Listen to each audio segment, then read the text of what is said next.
Allison, can you hear me okay?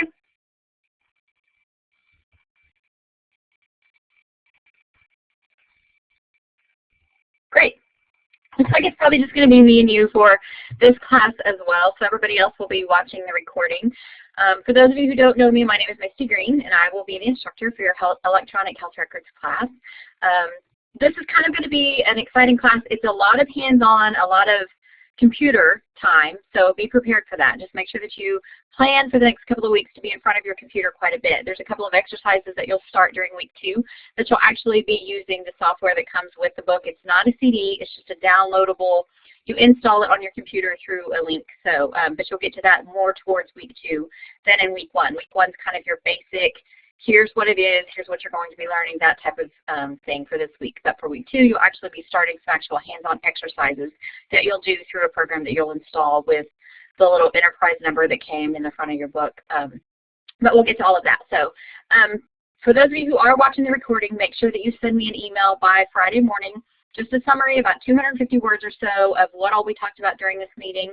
So try not to make it like a bullet list, make it more like a little bit of an essay. Here's what I got out of the meeting. This is what, I heard you say. I had questions about this or whatever. So make sure that you're sending me that so that you get the points for the meeting. There were 25 points. I mean, that's, 100 points towards the end of your grade, which could be missing, which is like one entire assignment, basically getting a 0 on one assignment if you don't turn in the stuff for the meetings. Now, Allison, since you're actually logged on to the meetings, you are not required to turn in that summary. You just get to listen and participate in the meeting, and then you get your points that way. So, all right.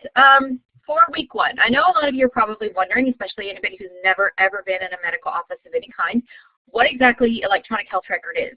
I mean, it's pretty self-explanatory. It's an electronic record of your health chart, basically. So it takes your entire file that normally go into a file folder, and it puts it into an electronic format. And this makes it a lot easier to share from doctor's office to hospital, hospital to doctor's office, or from doctor's office to consultant or somebody like that. It's in an electronic file format so that you can send it electronically, and it doesn't have to wait, 2 or 3 days for the mail to get it there. If you're wanting to send a referral, you just send it electronically now. If you want to send a bill or, have a question answered by a doctor, what did you mean by this on this note? You just send it electronically, which can be good and can be bad. Of course, everything has pros and cons, but you'll learn about all of those in this class. The EHR is an entire system to document health care services. So it's one system that documents the entire service from start to finish. It contains everything. It contains your personal information as well as your financial information, your health information, your test results. Every ounce of everything that comes with that patient is in one file. So an EHR system both gathers and shares information to make healthcare decisions. So like I was saying before, it's very easy to share it quickly, especially in an emergency situation. If you send the doctor or send the patient and they're in a car wreck to an ER and it happens to be in their hometown or whatever, you can call up that doctor and say, hey, do you have any allergy-related information? This patient is, knocked out. We can't, they're unconscious, so we can't get any information out of them other than their name from their driver's license, so you can contact their primary care, especially if they carry an insurance card and their personal belongings and things like that, and that was brought in with them. It's very beneficial. Sorry guys, my entire household is battling this gunk, congestion, all of that, and today seems to be like day 2 for me. Like I thought I was getting away with it, but so you're going to have to just bear with me and my little sniffly nose for this class, I guess. All right, the electronic health record is a record of health-related information on an individual that can be created, gathered, managed, and consulted by authorized clinicians and staff within one health organization. Sort of, if you think of St. Francis, that's a pretty big hospital. They're in with Warren Clinic, another great big clinic facility. So St. Francis can share all of their health information on any patient with anybody within that clinic. So my doctor or my boy's doctor, Dr. Fagali, is a pediatrician. He's part of Warren Clinic. Well, anytime his patients are seen at St. Francis, he can sit from his office and have access to all of those patients, if they're his, if he's been given access to them, that he can access their information. They may be in the hospital and he may be in the office, that he can still look at their chart and answer questions about what should and shouldn't be done about them from his office. Now, it's not to say it's used as like online doctoring or something like that. That's not what it's used for. But he can get information if you're at the hospital. They can share those files with the boy's pediatrician, so that he doesn't have to go to the office or send a carrier to the office to bring over the x-rays or to bring over the test results and things like that. So it's extremely beneficial in that regard. It really has kind of sped up and changed the way the doctors and the physicians and the clinicians and the consultants and the billing staff and everybody shares information with each other. So it's making it, I guess it's making it better. It's making it faster, more efficient is kind of what I'm looking for here. So, all right, that's what it is basically in a nutshell. For this week, there's a couple of things I want you guys to know before you just jump right in. The calendar is loaded with all of the due dates. Same due dates as all of you had last class. If there's anybody new in this class, we carry a Tuesday, Thursday, Saturday rotation. So on Tuesday, you'll typically have a discussion and an assignment. On Thursday, a discussion and an assignment. And then Saturday, you'll have an assignment, 1 or 2 assignments, and a quiz. Everything is due on those due dates. So that is not to say you cannot work ahead. Please feel free to work ahead as much as you want to. If you have questions, you're working ahead, hey, I don't understand this, I don't understand that, just let me know. I'm more than happy to help you guys out, especially if you're working ahead of time. But make sure that everything is done by those due dates. If you know, I've got a family function coming up on Friday, I'm not even going to be in town on Saturday. We'll do everything on Thursday, Wednesday or Thursday, like plan ahead so that you stay ahead and don't get behind. I know emergencies come up. Something's come up Saturday morning. I don't have time to take my test. I won't be back home until Monday. Email me, send me communication of some sort, let me know that, and then we'll work around it somehow. So we can work around it if we know about it. If you just get behind without communicating with me, there's no way we can work around that. I need you to either stay ahead of time or at least communicate with me about why you're going to be late on assignments or anything. I want you guys to get very familiar with the course. It is laid out and designed the exact same way as the last class you took. All of our classes are laid out with this design, so there shouldn't be anything too crazy or different where the reading tab is, the discussion tab, the live lecture tab, all of those are all the exact same layout. Now what's going to be different is what's underneath there. What am I supposed to read? What are my discussions for this week? What are my assignments for this week? But the tabs and where you find everything is the exact same. Either on the far left side or the far right side, you'll have these tabs that look like they're going sideways, not right to left, they're going up and down. One of those will be the settings tab, and that is where you're going to find your grade book. So anytime you're wondering what did you get on that discussion, or what grade did you get on an assignment, or what is my final grade for this class, you can click on that as many times as you want to every single day and always know what your grade is in this class, because it keeps a running tally of what your grade is at that current time. So that way you're always very familiar with what your grade is and where you're at grade-wise in the class.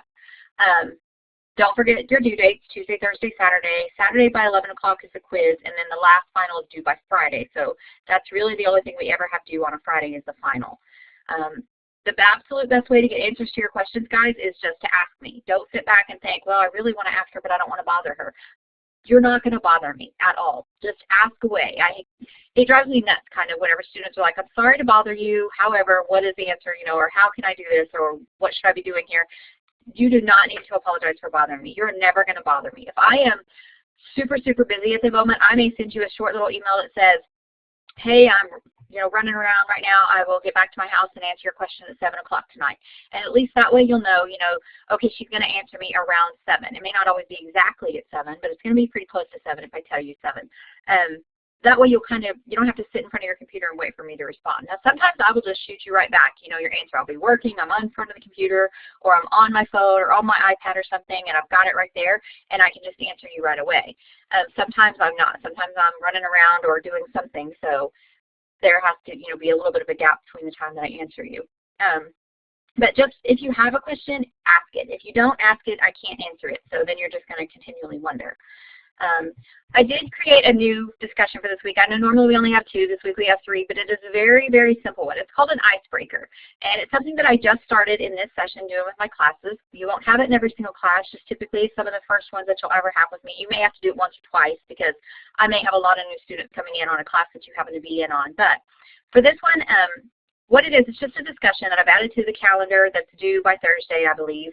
It's a simple discussion all about you.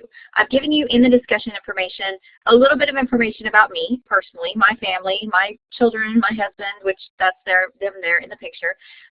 A little bit about what I like to do, my most favorite place to get away to just in Oklahoma, that kind of thing. So there's a couple little questions in there that I would like for you guys to answer, and then you guys can read about each other. I can read about you and kind of get to know you on a little bit more of a personal level. I know it's an online class, and I know that it's, you know, you're never going to see half of these people or any of these people maybe, but I would like to get to know you and have you guys get to know me so that it does become more of like, you know, these are the ones that you're going to be going through these classes with. I mean, this is the second class you guys have had together for the most part, and you're going to be with them for quite a ways through the program. I don't think you're really split up a whole lot in the classes. So these are the students that you're going to need to get familiar with. So get to know them a little bit more. You know, you don't have to share anything too personal if you don't want to. Don't make it as personal as you want to, but this is a little bit about me, and I would like to know a little bit more about you so that we can all read it and maybe get to know each other a little bit better. So I just thought it would be kind of a neat way to kind of, you know, get us a little bit closer. Your actual discussions that will be for a grade. If you do it, you get a grade on it, basically. But these will be for an actual grade. The first one is EHR. I want to know, what is it? I want to know, in this discussion, you'll explain what the EHR is and how it works. So you're going to need to look that up. It's in chapter 1 of your book. You're going to have to use your textbook for this one, of course. You must post your original post by 11 o'clock Tuesday night, and then since it is a small class, well, no, actually, it's not that small of a class. I think there's like 5 or 6 of you in this class, so there should be enough students for you guys to reply to one another before it closes, before it's due.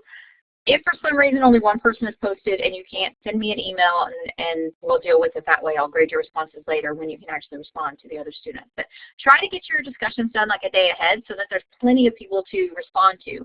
I know you guys get frustrated when there's no one to respond to and it's like 9 o'clock at night and what do? I don't want to miss out on my 10 points for not responding, but there's no one to respond to. It actually time and date stamps when you post. So I can see if it's late, I can see if it's early. If you've posted or you've been logged on and you can't reply to anyone, just send me an email and we'll work through it so you don't miss out on those points. But you will have other students to reply to, so please ignore that little last part of that one. That you will be graded on your responses for this class, is what I'm trying to say. Your second discussion for this one is the steps to EHR. You'll be using chapter 1 of the textbook for this discussion as well. Make sure that you answer using your own words and then reply to the other students' posts. You have to have at least 2 replies each week. So moving on. All right, for your assignments this week, you have a chapter 1, 2, and 3 review.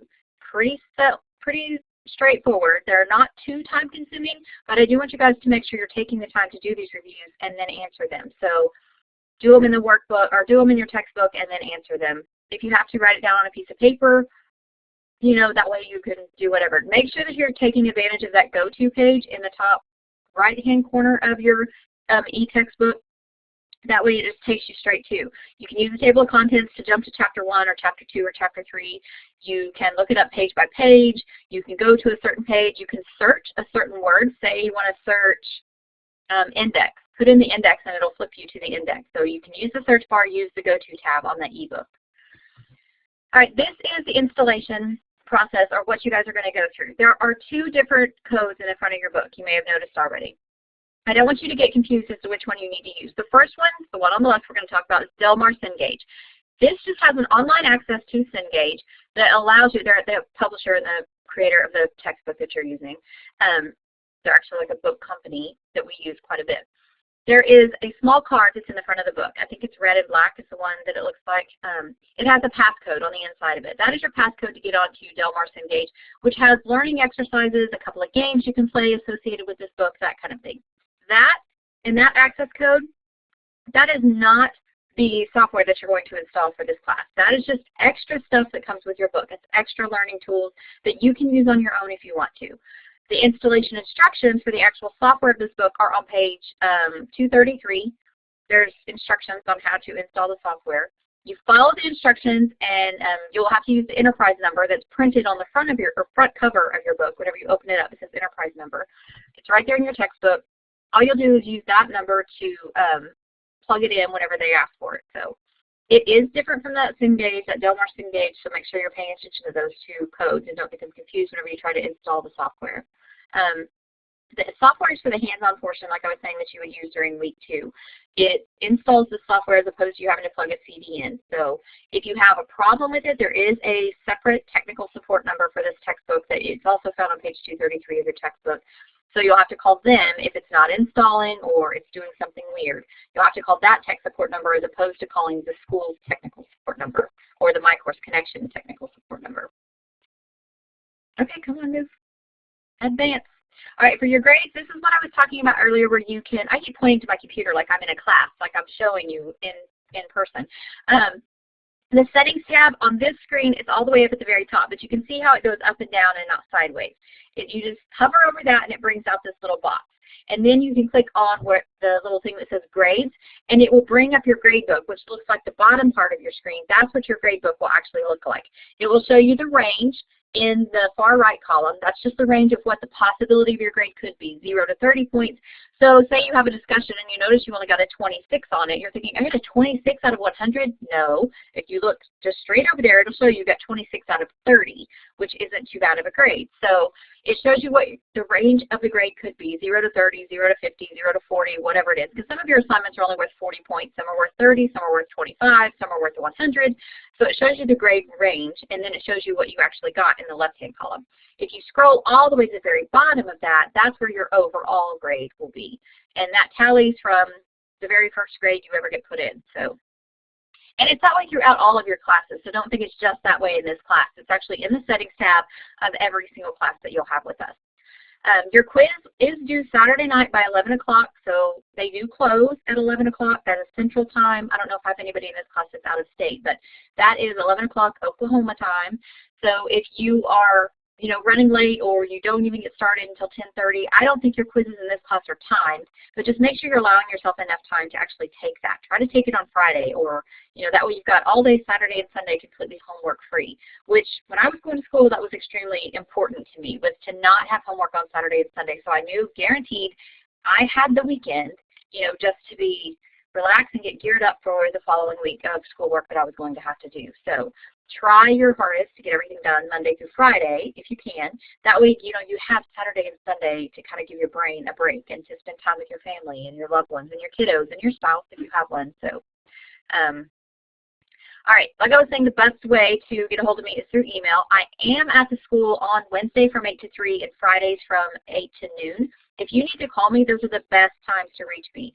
If for some reason I'm up at a meeting or whatever during those days, just leave me a voicemail. It's flashing in my face whenever I get back so that I know I have one and I will call you back.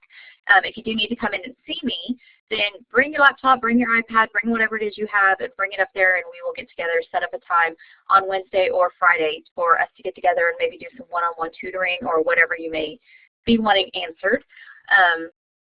Also, too, if you need help with your resume, or maybe you're currently looking for a new position, or you want to kind of get your feet wet in a medical office so you want to get in on the ground floor, now is a great time to be looking. Stephanie's actually got a couple of positions that she's looking for students to fill, which is a good problem to have, I think.